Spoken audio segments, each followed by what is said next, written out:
Members, you're welcome to this session. In this lecture, I'm Ssebuyungo Wilber Kivekayunga, a lecturer at Nkumba University and the Managing Director of the Action Entrepreneurs. We are looking at general teaching methods for general teaching concepts, but also we shall have a blend in teaching methods which are specific. I keep running the National Enterprise Programs, and these you can find them on my YouTube account, Wilber Ssebuyungo Kivekayunga. I'm also working with Nkumba University. I'm a lecturer there, and Action Entrepreneurs, I'm working as a managing director.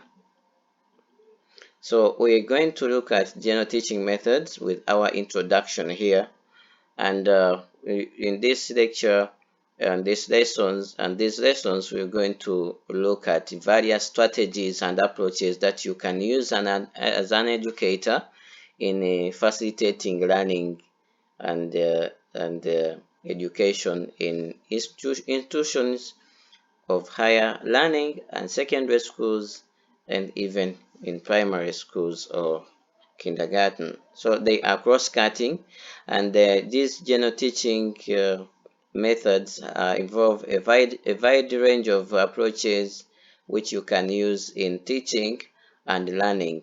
So these approaches you also see the various philosophies and theories that actually we follow to guide our minds as we are preparing for learners and students. So you get equipped fully for a thorough job when you undertake this training, so that you're able to teach, to correct, to guide, and train learners in various aspects and learners of various facets of life. So the knowledge and skills, even values you gain from this are applicable in any classroom environment, or whether you're teaching within a school or even in your community, you're teaching online or offline. So the teaching approaches you learn from these sessions will guide you in having impactful and effective teaching and learning processes. So we're going to look at theories in education and theories in teaching. Why do we really need theories?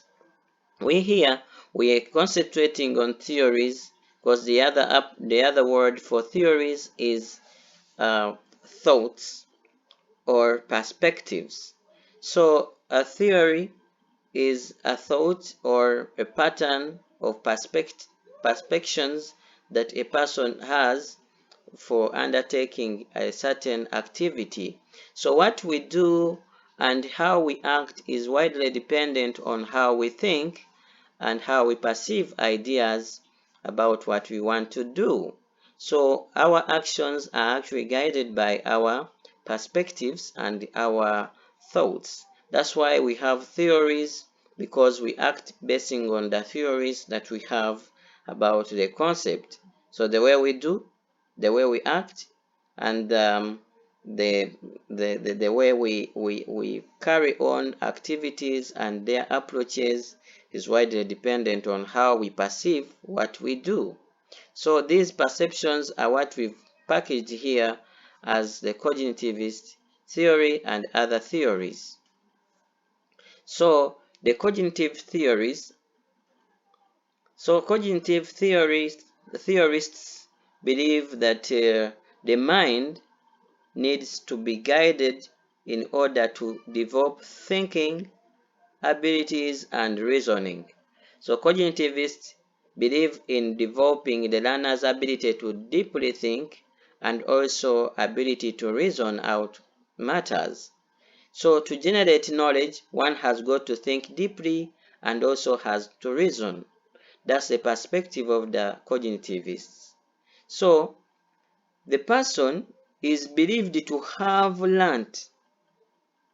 If the person is able to reason, is able to actually explain what is happening around within the body, on the body, and with other people, and how creation relates with people, and how people relate with creation, and how people relate with one another.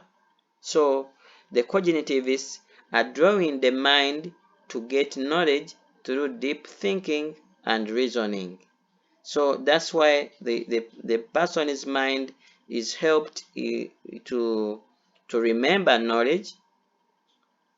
Yes, you've got to get knowledge, you've got to remember it after some time through the concept of memorization.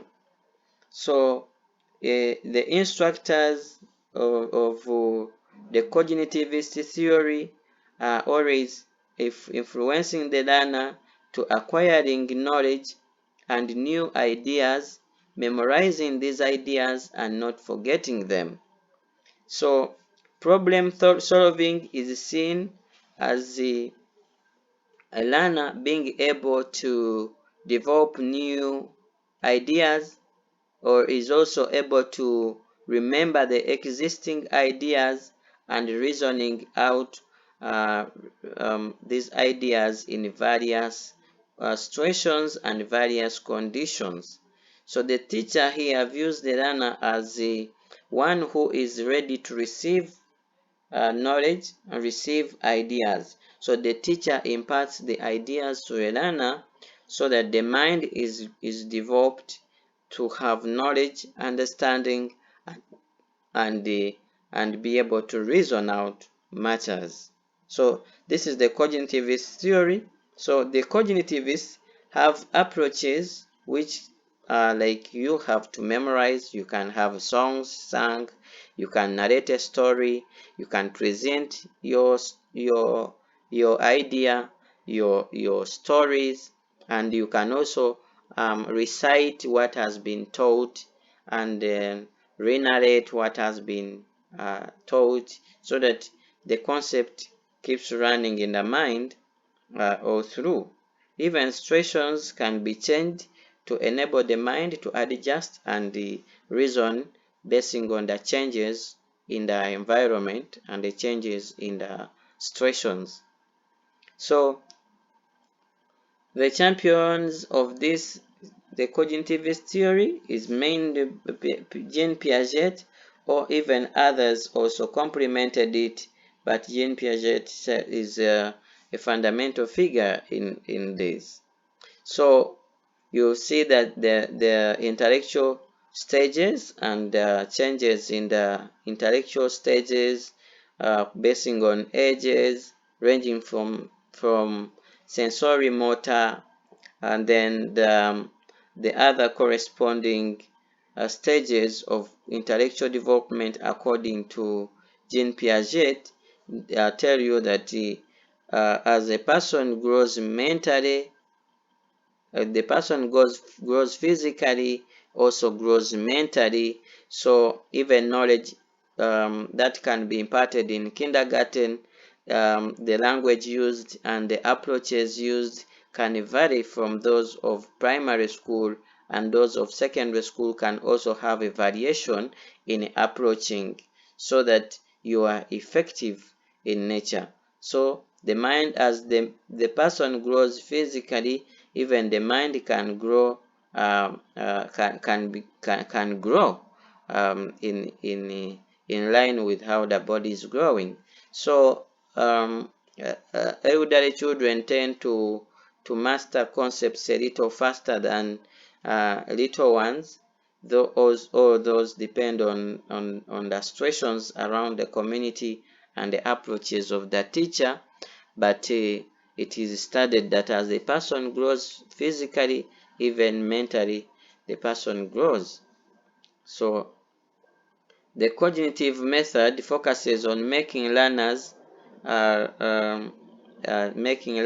very meaningful and activating the learner's senses to acquire knowledge, and that the techniques like mapping and graphics, that is, you can do scaffolding, so that you raise up learners through stages until they are able to do things and think for themselves.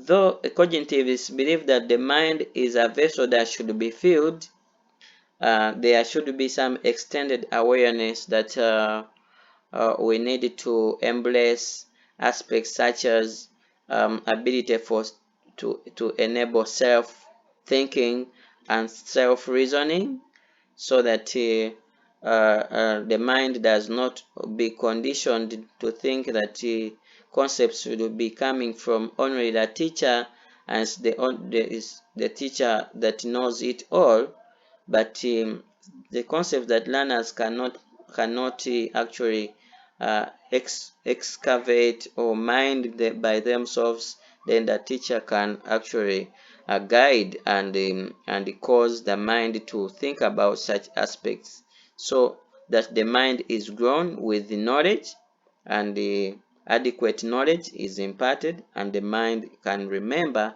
the knowledge that has been imparted.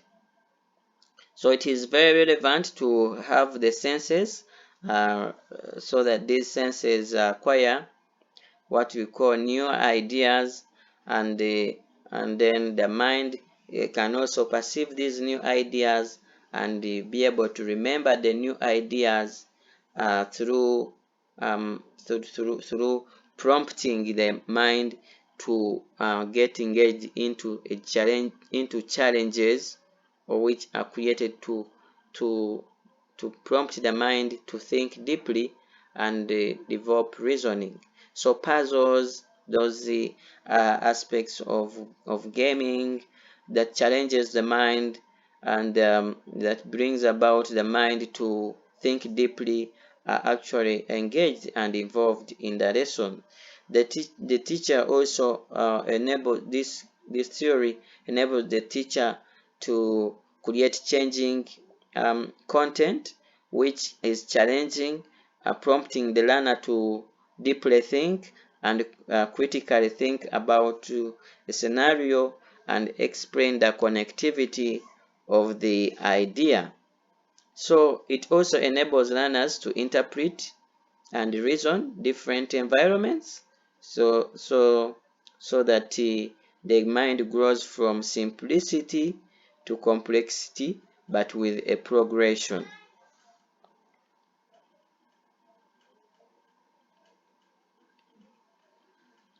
So you also see that if the cognitive theory is emphasized in our teaching, we will be able to create structures of knowledge, logical flow, and appropriate pacing of information, so that it is memorable. You can remember it, and learners can retain what has been taught through continuous engagement and through progressive content sequencing, which enables them to be able to connect piece by piece according to how the teacher has organized his lesson. So this goes beyond the passive information reception. So the teacher strategizes to engage students mentally, and also and exposes them to various activities, challenging them to make summaries, and maybe expound more on a concept.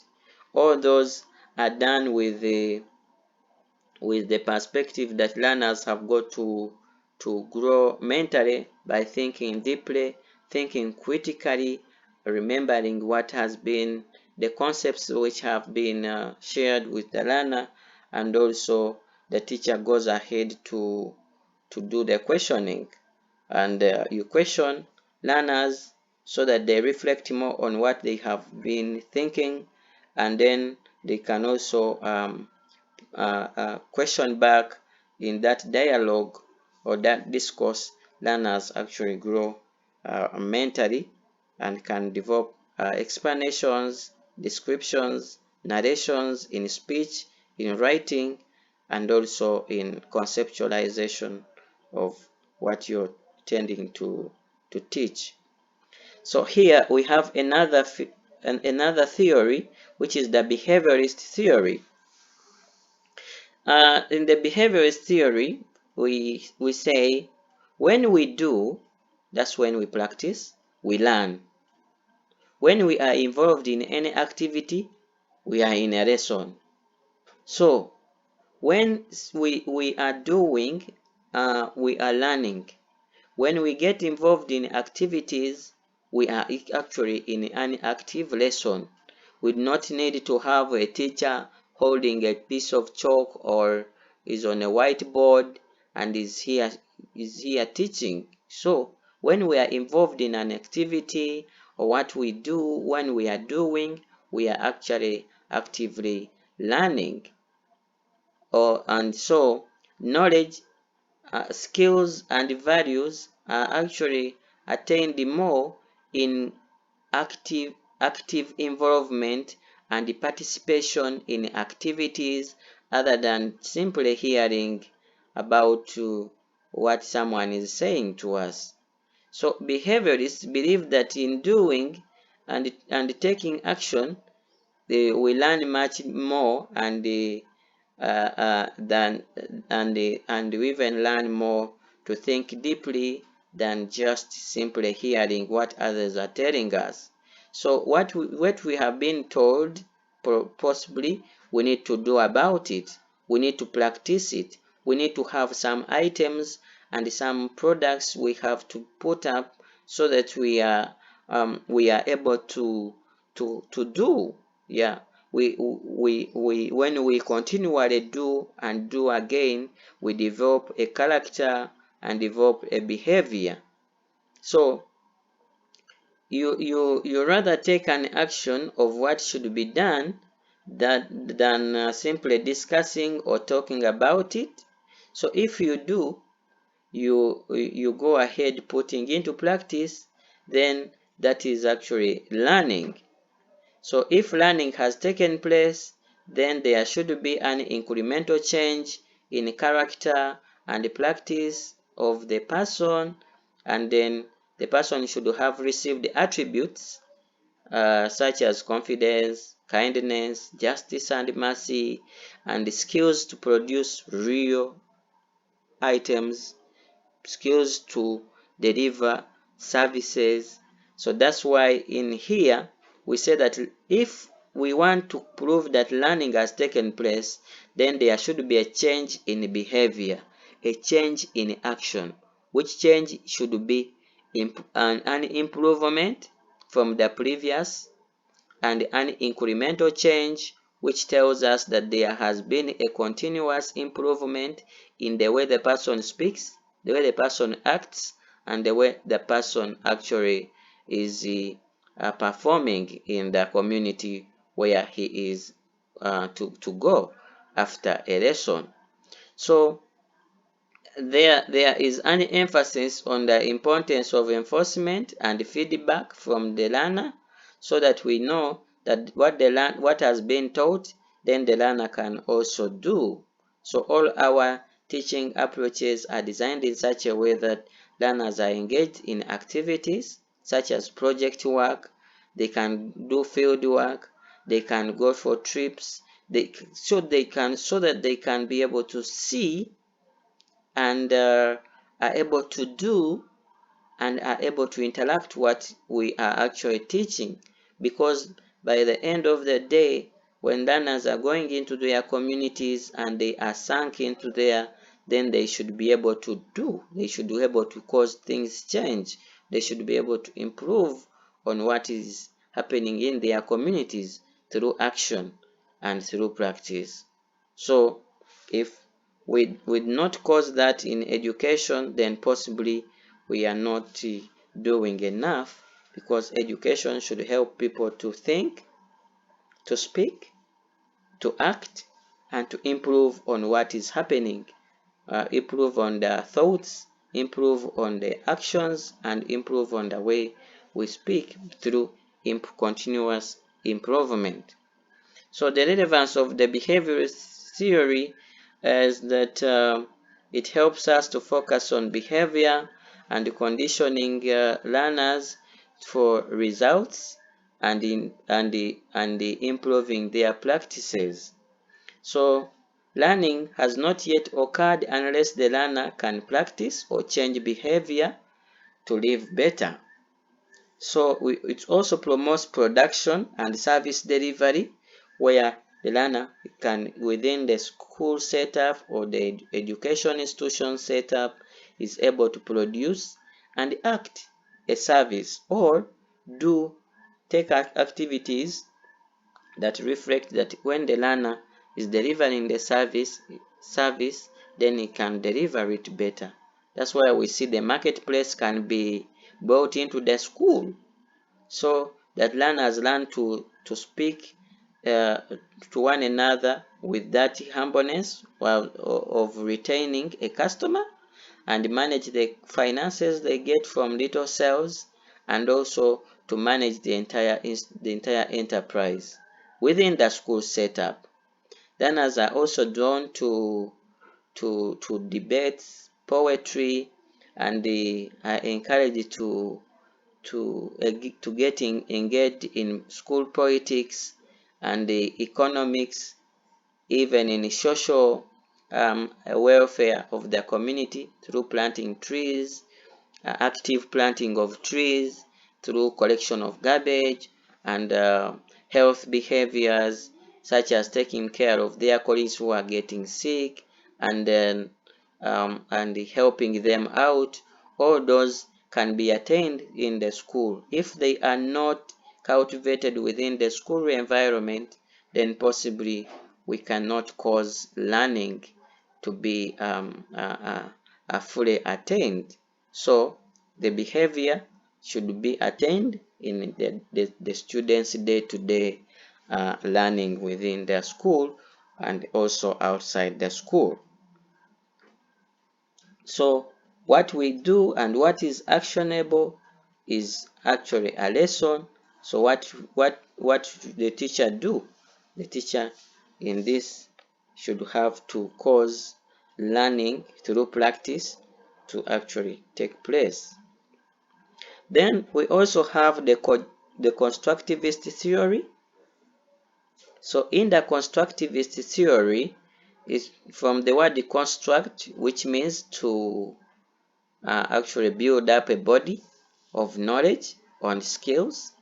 So we see that knowledge and skills are not only received from others, so that we only prepare learners to wait for what others are saying, and that is what they should only be knowing or they should only be doing.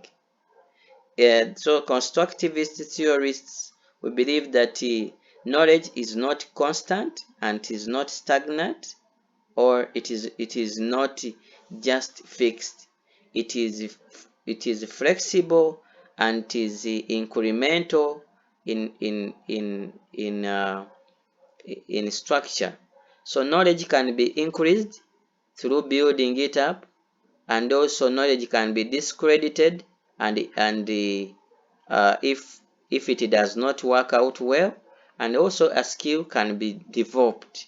So learners are not only prepared to wait for who is saying what, learners also have what they say in themselves.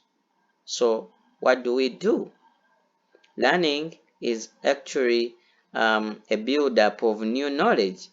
So if the learner has not attained new knowledge and a new skill, then learning has not yet taken place.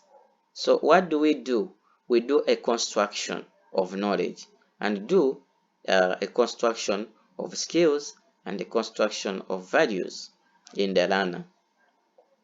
So that is why we say that just receiving and keeping on getting from others is not enough. We can build the learner's potentials and the ability to generate newer ideas, new concepts, new methods, new systems, new ways and new products, and new ways of delivering a service, so that their mind is programmed and conditioned to make sure that there is something new that the mind is developing and the body is actually acting upon. So that the mind is not just a vessel to be filled, but it can be kindled to construct new self-generated ideas. So the mind should not be kept within the confines of what is already existing, what has already been available. The mind can also be drawn into thinking deeply to generate newer ideas which can complement those that are existing, and even new ideas which are so different from existing ones but are relevant in our day-to-day operations and our day-to-day actions. So the learner can also be helped to do something which others are not doing, a new practice. So the learner can generate a new way, a new model, if has been allowed. So here the teacher does not over dominate the learner's mind or try to to to confine it within boundaries. The mind is left to think of something new, and the learner is also given space to practice and exercise the new concept that he has come up with, so that inside the learner there is innovation, there is creativity, and there is also generation of better and better results. So the teacher here prompts the learner to create something new by giving space to the learner to think and generate what the learner may think would be appropriate. And the learner is also given space to now start to come up with his or her own practice and a way of doing it. So the space is given to the learner as the teacher questions those innovations and those new ideas. So would not perceive learners to be stubborn or wiseacres or disobedient if they come up with their new thoughts contrary to ours, or their new actions contrary to ours. We don't just say, you are wrong, you can't, that it doesn't work. We give learners a space to make them happen and do them. Indeed, that's why you see that most of the innovations and discoveries people make sometimes are outside education institutions, where you see that the Microsoft developer, that is, and the Facebook developers, they have argued with their lecturers in the universities and teachers in schools, and their innovations, they had to drop out of schools to be able to come up with them, because sometimes in our schools we want people to just follow exactly what we want, what we say, and not adding any dot in them. So constructivist there in that situation is not embraced. So people go and do their innovations outside education institutions because the teachers just want people to mechanically follow, not to add their newer thoughts, newer ideas, new models, new designs, new fashions, new ways. So when we create an environment where learners can develop these new ways, new perspectives, new approaches, new designs, then we are helping the learner to construct. So that's why you see Bill Gates had to drop out of school in order to develop the Microsoft concepts, yet which we are using even today to improve teaching and learning. So knowledge should be constructed, and learners should be helped to construct their own knowledge and skill sets. Their own potentials should be helped, should be enabled, so that they cause national development and the development of technologies, improvement of social welfare and economics.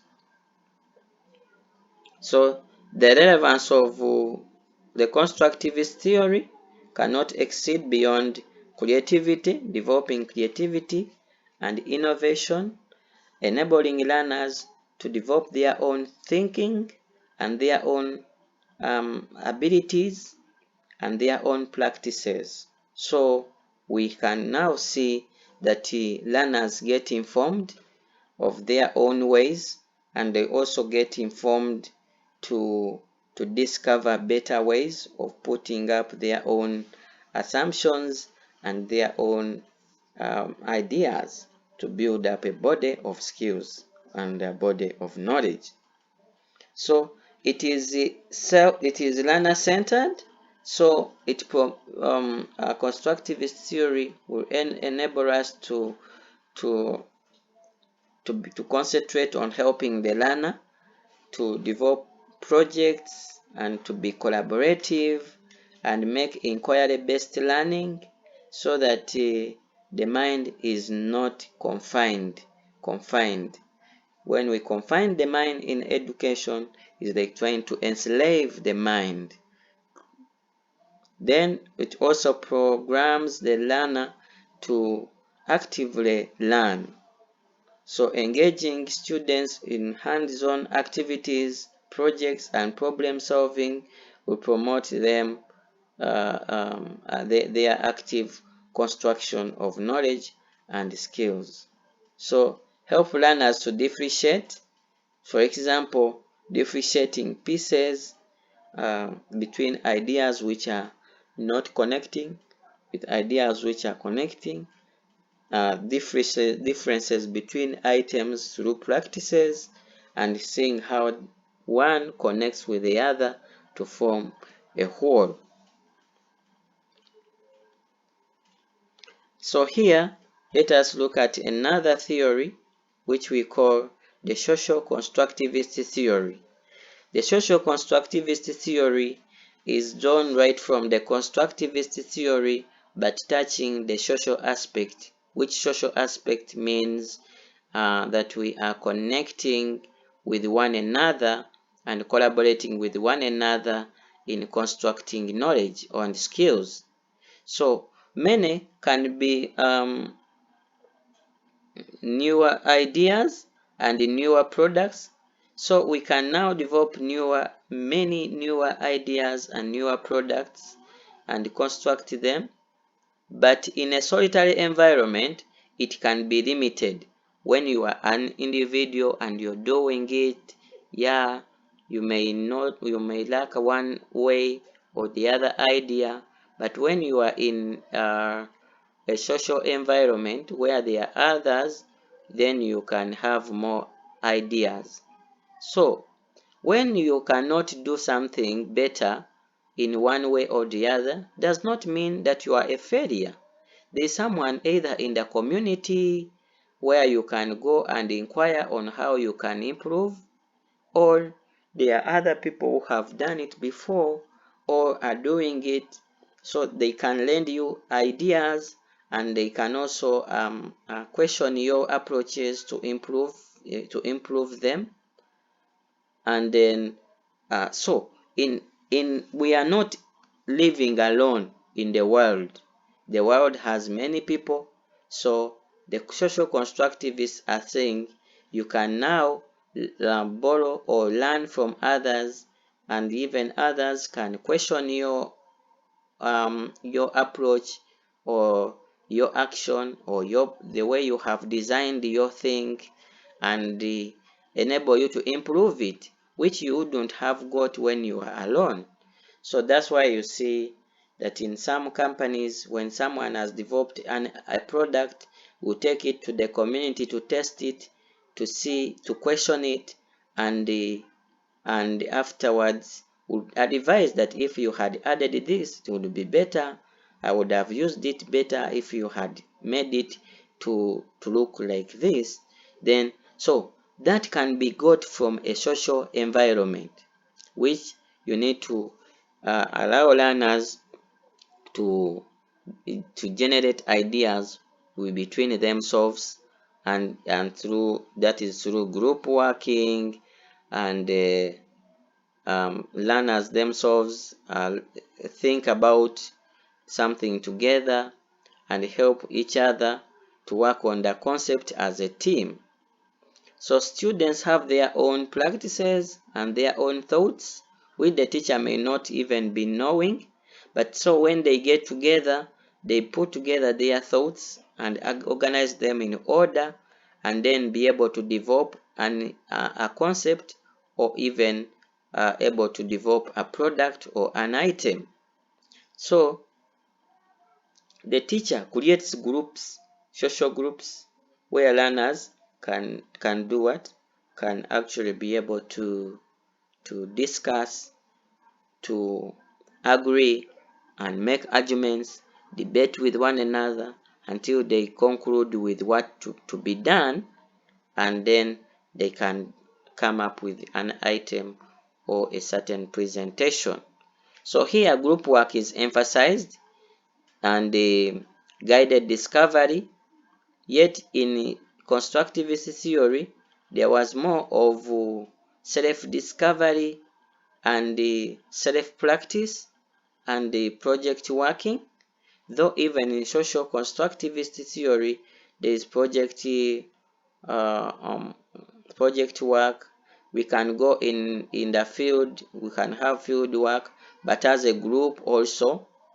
So if one person asks a question to the guide, the fieldwork guide, the other one can add a complementary question.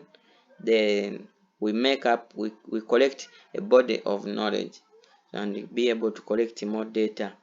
So learners are encouraged to share ideas, discuss, work on projects in a team, support each other, work in small communities and associations, and make collaborative arrangements, so that there is an exchange of abilities, exchange of capabilities, exchange of knowledge, and exchange of skills between one another. So that's why you see that social constructivist theory will enable learners to do research together, reason together, and apply concepts together, and even take their own records. They can make their own write-ups. So the teacher questions their actions and their thoughts to prompt them to think better and think deeply, and even question their actions so that they can improve here and there through acquisition of insights and the development of thoughtfulness. So they can be given space to even make errors, yes, so that they revisit their mistakes to formulate new ways and get ways forward.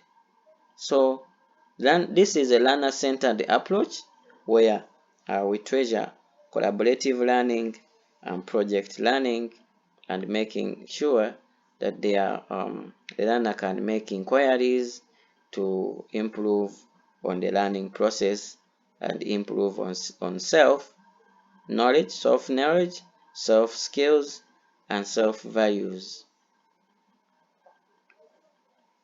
So if learning in a social constructivist environment is not done, then people will not work well in groups, in the social communities. They will not be interactive. They will not embrace each other's culture.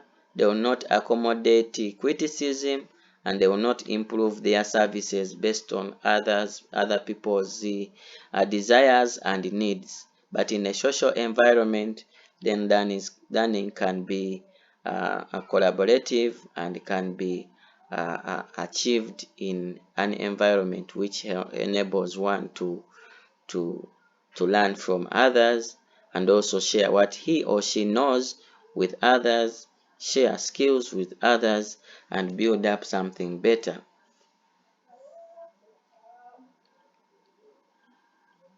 There is also what we call the classical conditioning theory.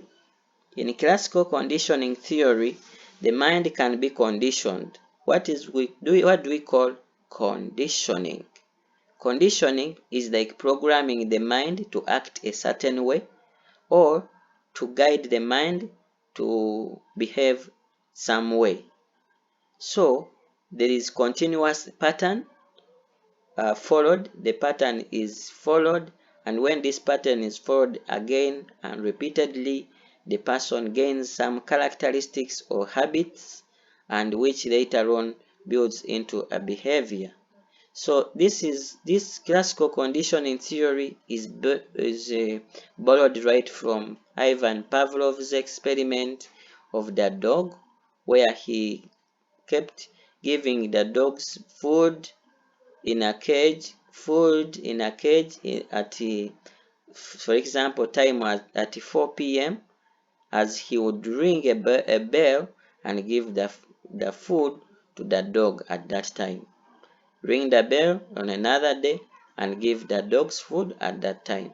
So time came when he rang the bell but not have the food, and saw the dogs salivating because they had got used to getting food at that time. So even learning can be programmed. I would give an example of an elephant. So when the elephants are still young, they are tethered and tied on small cords, small ropes. So as the elephants try, as they are still young, they try to pull these ropes and they can't break them. So they grow up knowing that they were defeated by these ropes, so they cannot no longer break them, to the extent that even when they grow big and old, they not attempt to stretch these ropes to break them, because in their minds they are conditioned that you cannot break these ropes at all. So don't attempt to break them because you cannot afford.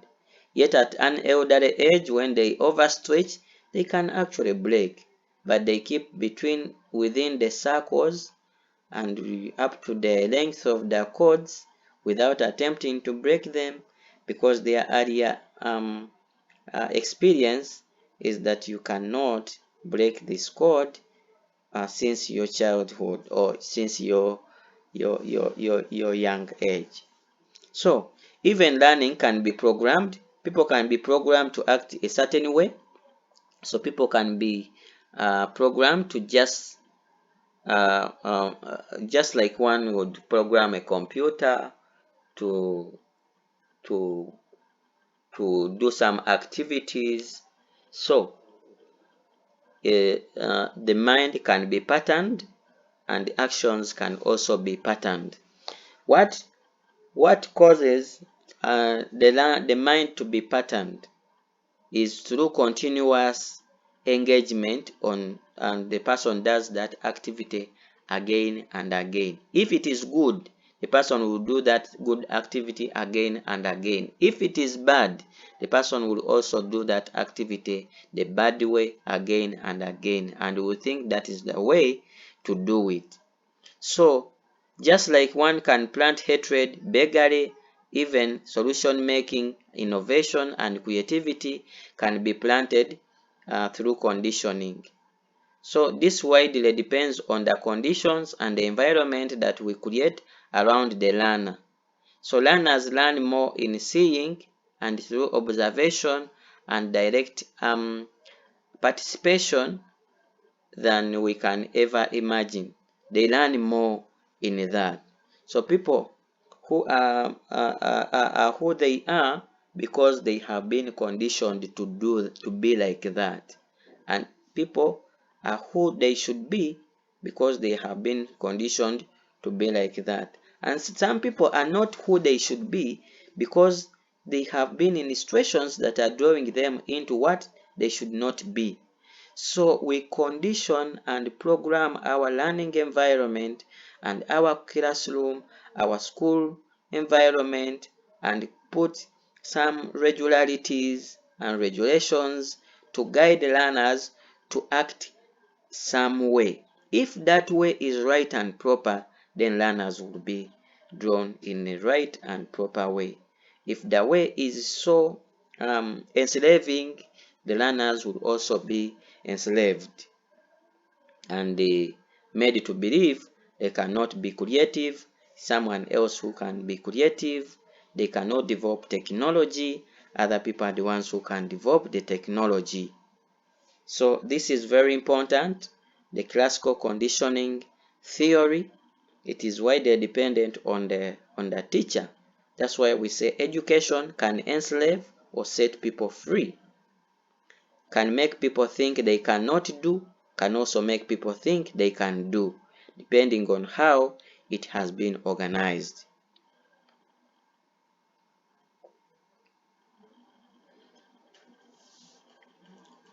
So we can now predict the future behavior or what the learner will be able to do in the future by what we have prepared in our present time. So you influence the future behavior, we arrange the present activities to result into the future behavior. That's according to the conditional theory, the classical conditional theory, and the operant theory, which you can study more about the B.F. Skinner's work and Ivan Pavlov's work in this learning theory. So we have to create circumstances and create situations which help learners to develop some attributes and some behavioral attributes.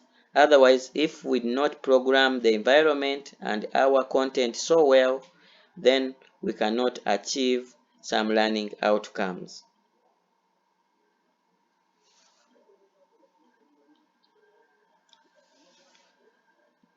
So learning can be reinforced through strengthening. It can be stimulated through causing the the zeal and the interest to seek for more and find out more, and also if we do punishment and cause punishment as a way of teaching, then people will act simply because they want to avoid to be punished, other than having a behavior which is self initiated and or adopted because it is a need other than fear of being punished. We have also another learning theory, which is trial and error theory. And the trial and error theory, this emphasizes that the teacher needs to allow students to do and even even surely make mistakes, allow them to make mistakes, because when they make errors or these mistakes, they can now start to revisit these errors and improve on them, while doing so, they will generate newer ideas and newer patterns of arranging themselves so that they can do better. When we prevent learners each time they are attempting to make a mistake, we say, no, no, no, no, don't, you break it, you will spoil it, you will. So learners are confined to thinking, so what is that? They don't grow to be observant and analytical to reduce on the mistakes and errors that they perform. So when we give learners a space to act some way and make mistakes, they realize, oh, when we do it this way, it does not result into what we desire. Instead, it is spoils. Then when we do it in another way, it may bring about some desired outcomes. So that environment is created by allowing learners to experiment and they try to make different approaches and learn from each other's mistake or learn from their own mistake. So the teacher does not just abandon learners and leave them to go erroneously. No, the learner is guided and given a space to act even if it is going to be erroneous. But after making the mistake, then the teacher encourages the learner to find a better way of doing something and avoid that mistake. Then the learner will now develop the creativity and innovative skill of devising another way. So education in this theory encourages students to actively engage in problem solving, exploring, and getting hands-on learning experiences. So it emphasizes the importance of allowing learners to make mistakes, learn from these mistakes, rather than simply providing the learners with correct answers, already made items, already finished things. Learners should be able to try out and do these things themselves until they make them better and better. Then here we're going to conclude with some other three theories. One of the theories we are remaining with is the idealist theory. So in idealist theory, there is enabling learners to develop ideas. And that developing ideas is what actually builds up knowledge. So learners are enabled to acquire knowledge and understanding through development of mental structures and cognitive processes. So these follow imaginations, reflection, meditation, and deep thinking. Allow the learner to deeply think about something. Create, create some space of time to imagine, to reflect, to meditate, and see the way to go. So these imaginations enable learners to flip into new ideas and get better way of doing something. So someone needs to get some little time to meditate and reflect in either a solitary mode when you're by yourself or through a group, so that you can connect one idea to another to create a relationship, and contrasting the relationship, then draw a conclusion. So idealists emphasize the importance of fostering critical thinking, problem solving, and applying knowledge in the new context, so that a new